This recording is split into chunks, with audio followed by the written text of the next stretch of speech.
Hello everyone, I'm standing here on the site of the old Hakea Lodge. For those people who don't know, Hakea Lodge was a much loved facility of Shepparton Villages that was with us for about 40 years. We recently demolished Hakea Lodge. Got some good news though on that front.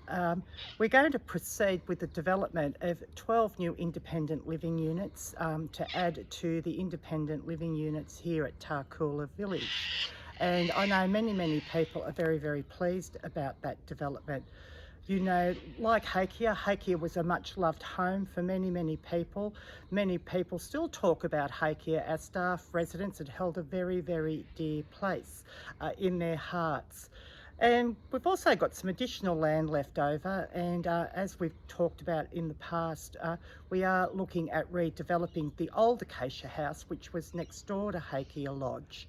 Again, Acacia House was a very dear facility and it operated for many years within the community, and people absolutely loved Acacia House. So there's a lot happening here at Tarcoola, and in the coming weeks we'll certainly see some progress on the site behind me, with the building work scheduled to commence before the end of June, and we're really looking forward to that. This edition of the CEO newsletter is the second edition of the new format of the newsletter. For a start, you've got me talking to you directly about what's happening at Shepparton Villages, but also we've got two versions of the newsletter, one for staff and one for our residents, families and friends to read. So we're targeting specifically at both groups with different information and sometimes the same information. We want to give you more of what we believe you want to read about and less what you don't want to read about. On that point, we've developed a short survey to get your feedback. It's through your feedback that we continue to learn and improve and build on what people tell us. So that's really important. So please take the time to fill out the online survey. And if you don't wish to do an online survey, we will have hard copy of the survey forms available at the Tarcoola reception, the Banksia Lodge reception, Maculata Place reception and Marupna Place reception. I strongly encourage you all to fill those forms out because we do want to hear from you, so we know that we're hitting the spot with what you need. I think it's now important that we talk about the fuel crisis and what we're doing here at Shepparton Villages to ensure that we have an adequate supply of fuel to keep our organisation running. People necessarily wouldn't be aware, but we have generators at all of our sites that rely on diesel fuel, and also we have a generator for our central production kitchen, and our delivery vehicles for food and our grounds and gardens vehicles all rely on diesel fuel. We have activated our crisis management team and meet weekly about the fuel crisis and have implemented a number of strategies to ensure that we have access to an adequate supply of diesel fuel at all times. At this point in time, there's nothing for anybody to worry about. Shepparton Villages has all of its generators full. We have at least 2 backup supplies of diesel fuel, so things are going in the right direction there. We have seen an increase in costs to Shepparton Villages as a result of the crisis. Clearly, fuel is a lot more expensive now, and a lot of our suppliers are beginning to add on additional charges around deliveries. These things are inevitable to happen, are inevitable if they happen, so we're just going to keep an eye on that. For our staff who can work from home, we've put arrangements in place to allow them to work from home, and we will continue to monitor the situation.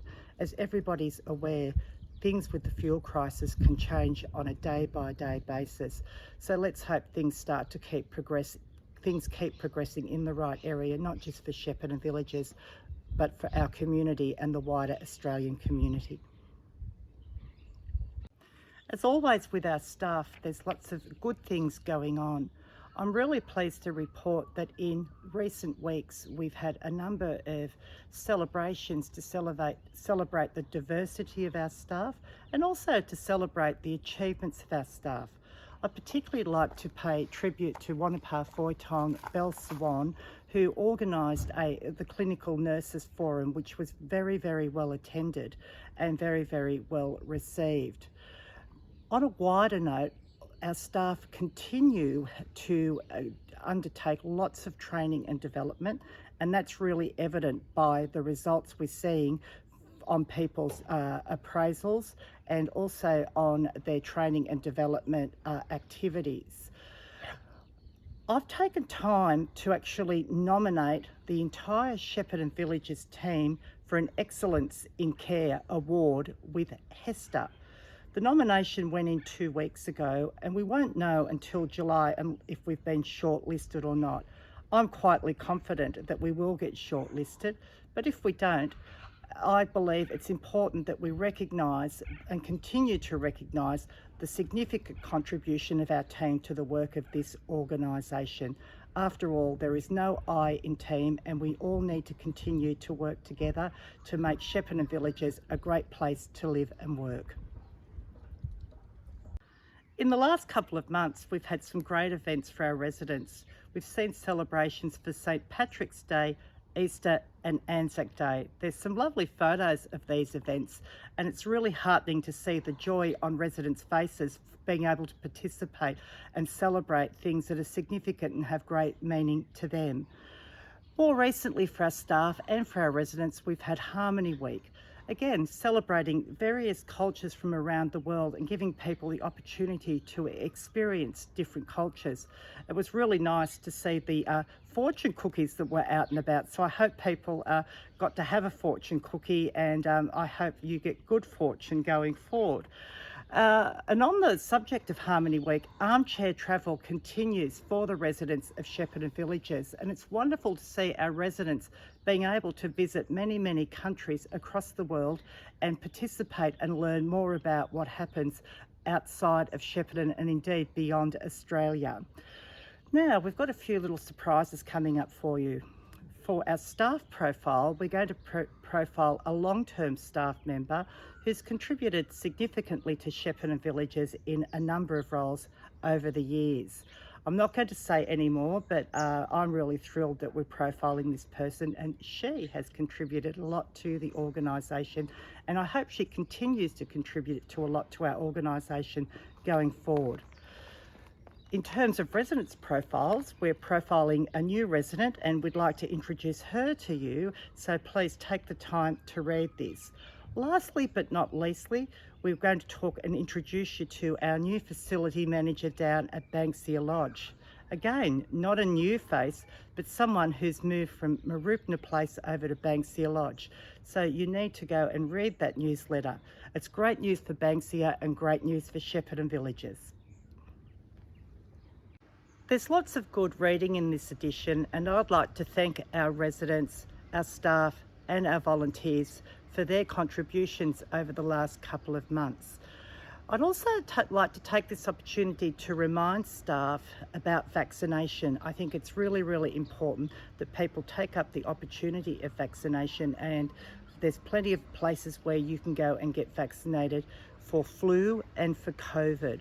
As we move into the winter months, I'd like to say stay warm and enjoy the changing of the seasons. Thank you.